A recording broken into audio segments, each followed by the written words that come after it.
Ashama harka fuunee daawwattootaa fi hordoftoota AGM akkam jirtan nageenyi rabbii guddaan bakkuma isin jirtanitti isinirraa jiraatu jecha aanolee global media irraa oduu guyyaa irraa qabadhee isiniif dhiyaadheetii jira.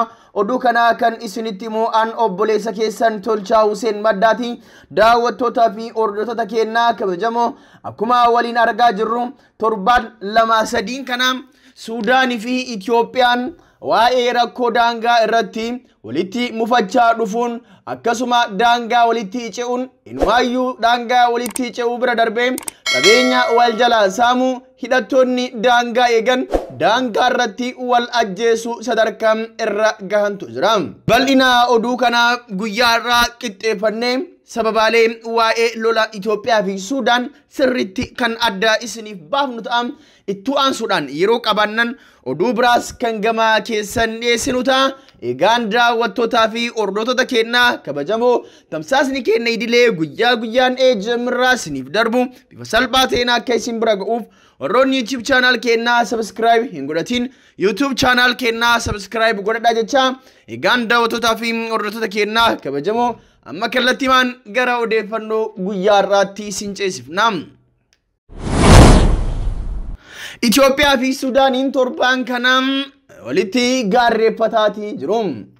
Hoggantoonni ol aanoon rakkinicha karaa nagaatiin furuudhaaf tattaaffii godhanis garuu mootu waraanni karaa daangaa irraa dhukaasaa hamaa walitti banaatee jira. Daawwattootaa fi hordoftoota keenyaa kabajamoo waa'ee lola dhukaasaa walitti bananii ragaa suuraalee fi viidiyoon hedduun raqqabeetii jira.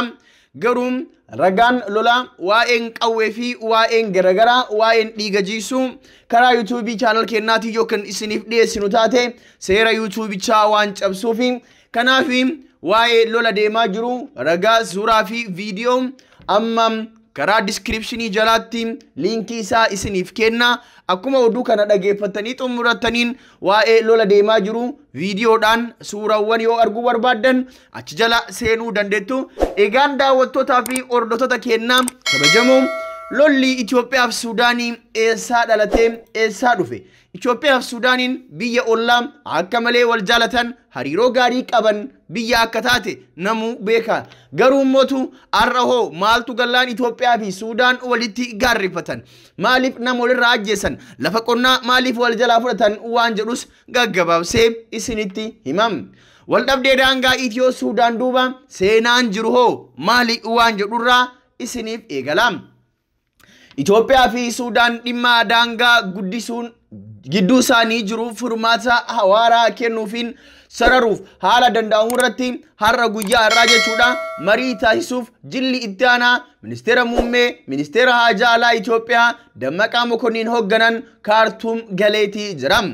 Torbaan dabree Suudaan qondaalonni ishee osoo eeggumsaa irra jiranii humnooti milishaa fi waraana Itoophiyaa tarkaanfiin tasaa irratti baname jechuun beeksisteetii turte. Egaa lolli kun jabaachuu irraa ministeerri haajaa alaa Itoophiyaa fi itti aanaa muummicha ministeera Itoophiyaa obbo Dammaqaa Mokonnin waa'ee daangaa kanarratti marii bal'aa kennuudhaaf gara Suudaanitti imaluudhaan guyyaa irraa Kaartuum seenaniiti jiru. Miidiyaan mootummaa Suudaan Suunaa jedhamu ammoo hidhattoonni gama Itoophiyaa haleellaa raawwataniin qondaala gameessa dabalatee loltoonni 4 ajjeefamuu gabaaseetii jira. Dubbiimaan ministeera dhimma alaa Itoophiyaa Ambaasaadar Diinaa Muftii maasaa qonnaa bulaa keessa seenanii babal'ifachuudhaaf wanta hin taane seeraan ala deddeemuun mul'atee waan tureef kana deebisuun waan barbaachisuuf kanatu rukutame jedhan. Daangaan Itoophiyaa fi Suudaan gidduu jiru yeroo hedduu bakka itti walitti bu'iinsi uumamuudha. Lafa qonnaa gabbataa kana qonnaan bultoonni gama lamaanuu jiran kan keenya jedhanii yogguu ta'u Suudaan lafti kun daangaa Suudaan keessa jira jetti. Erga taateen kun dhagahame booda ministeerri muummee Itoophiyaa Abiy Ahmad dhimma gama daangaa Itoophiyaa fi Suudaan walitti bu'iinsa milishaa waliin qaqqabee itti dhiyeenyaan akka hordofaa jiran ibsan. Muummichi ministeera Itoophiyaa Abiy fuula Twitter isaanii gubbatti rakkina furuuf yeroo hundaa mariidhaan waan dhimma baanuuf mudannoon akkana walitti dhufeenya biyyoota lamaanii adda hin kutan jechuun kamisa galgala barreessaniiti jiru.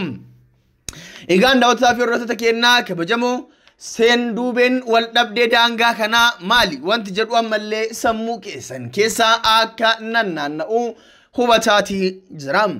Akka ragaaleen agarsiisanitti Itoophiyaa fi Suudaan daangaa kiiloomeetira 745 ol dheeratu waliin qoodatu. Suudaan kibbaa biyyattii irraa fottoquun biyya of dandeesse osoo hin tahin dura daangaan biyyoota lamaan qoodatan kiiloomeetira 1,600 ol ture. Hanga har'aa garuu daangaan biyyoota lamaanii kun haala ifa ta'een sararamee hin jiru. Seenaa keessatti walitti dhufeenyi biyyoota lamaanii durii qabee yeroo maraa yaa'a bishaan laggeen Abbayyaa fi Atibaaraa irratti kan hundaa'ee fi haala gaariirra kan jirudha. Laggeen kunis daldalaa fi walitti hidhamiinsa kaaniif carraa bananis waraanaafillee kan madda turan ta'uun ni himama. Jaarraa 19ffaa keessa humnoota kolonii daangaa biyyoota Suudaan, Masrii fi biyyoota baha kibba Afrikaa karaa qabachaa dhufe. Dhimma kanarratti qorannoo kan gaggeessan Dr. Wandosan Tashoomaa qorannoo isaanii keessatti daangaan Itiyoo Suudaan har'a jiru waliigaltee kan irra gahame waliigalteewwan akka lakkoofsa Awurooppaa baroota 1902 fi baroota 1907 Itoophiyaa fi Biriteen gidduutti taasifameen akka ta'e eeru. Ragaan akka mul'isutti Suudaan bara kolonii Biriteen jala turte sanatti namni daangaa biyyoota lamaanii jidduu jiru akka sararuuf hojiin itti kenname abuuraa Ayirlaand Chaarlis Gawayan nama jedhamudha. Namni kunis daangaa biyyoota lamaan jidduu keessa yeroo dheeraadhaaf naanna'uun qorannoo erga geggeessee booda lafa kamtu biyya kamiif mala kan jedhu murteessuun aangaa'otaatti dhiyeesse. Bara 1908tti daangaan Itiyoo Suudaan sararamee xumuramuun haala guyyaa har'aa qabu kan argate. Baroota as dhiyoo keessa garuu biyyoonni lamaan walitti dhufeenya gaarii qabaatanis darbee daangaa irratti walitti bu'iinsi waraanaa ni dhagahama. Pirezidaantiin Suudaan duraanii Umar al-Bashir bara 2001 keessa yeroo garagaraa Finfinnee kan daawwatan yoo ta'u muummicha ministeera Itoophiyaa duraanii Mallas Zeenaawis Kaartuum imalaniiru.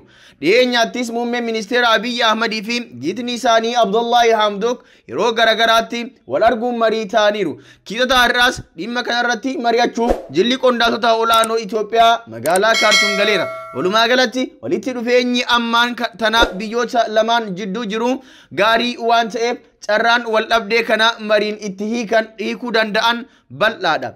Daawwattootaa fi hordoftoota keenyaa kabajamoo iddoo wal falmisiisaa Alfashaaq jedhama. Bakka Alfashaaq jedhamu kanarratti baay'inaan walitti bu'eenyi uumama. Naannoo kutaa biyyaa Gadaariif jalatti kan argamu Alfashaaq yookaan Alfashaagaa jedhamuun waamamu lafa gabbataa fi qonnaa kan mijatu ta'uu isaatiin beekama. Bakka kana afaan Ingiliziin Alfashka Triangle jedhanii yaamu. Iddoo kanatti saliixa, boqqolloo, jirbii fi kuduraalee fi fuduraaleen kaanillee akka dasaatti oomishamu. Iddoo laggeen marfamu rog-sadee tahee kana keessa laggeen akka Atbaaraa, Saatiitii fi Basalaam jedhaman keessa yaa'u. Lafa qonnaa fi mijataa ta'e kana qonnaan bultoonni Itoophiyaa fi Suudaan jiran lafa keenyaadha kan jedhan yogguu ta'u waggoota darban keessa yeroo garagaraatti walitti bu'iinsi waraanaa mudachaa tureera.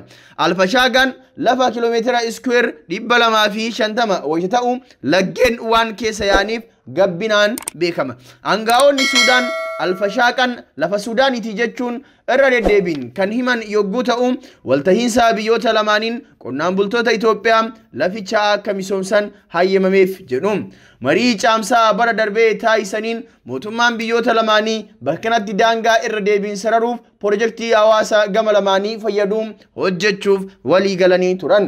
Kana malees biyyoonni lamaan koree dhimma kana qoratee walitti bu'iinsa kanaaf furmaata waarawaa kennuu hundeessanii kan turan ta'us hanga har'aatti furmaanni hin argamne. Bara 2014tti ministeerri muummee duraanii Hayilamaariyaam Dassaalanyii fi pirezidaantiin Suudaan wayita sanaa Umar Hassan al-Bashir qondaaltota biyya isaaniif guyyaa daangaan itti sararamu akka beeksisan ajaja kennaniiti turan. Hanga har'aa garuu daangaan biyyoota lamaanii kun haalaaf ifa taheen sararameeti jiru. Egaan daawwattoota fi hordoftoota keenyaa tarii mariin har'a muddee 22 eegalame kun wal dhabbichaaf haala waaraan kaa'a laata kan jedhu kan adeemsa keessa ilaallamu ta'a. Egaan daawwattoota fi hordoftoota keenyaa kabajamoo bara kana baatii caamsaa keessa Suudaan haleellaa Itoophiyaan daangaa ce'uu nurratti taasiftee jetteetti mootummaa Itoophiyaaf deebii gaafattee turte. Wanta daangaa irratti ta'uu yommuu hundaa wal harkisuun wannuma jiru jedhe dubbi himaan ministeera dhimma alaa Itoophiyaa Ambaasaadder Diinaa Muftii. Daawwattoota fi hordoftoota keenyaa kabajamoo inootii amma daangaa Itoophiyaa irratti waraanni xiqqoon gaggeeffamaa jira. Walitti dhukaasaa jiru. Waraanni kun immoo karaa nagaatiin akka furamu qaamonni lamaan biyyoota lamaan irraa hojjetaa jiru. Daawwattootaa fi hordoftoota keenyaa kabajamoo odeeffannoon guyyaa irraa qabadhee isiniif dhiyaadhee kanuma odeeffannoo biraatiin yeroo biraa deebinee hanga wal agarruutti nagaan nuuf tura.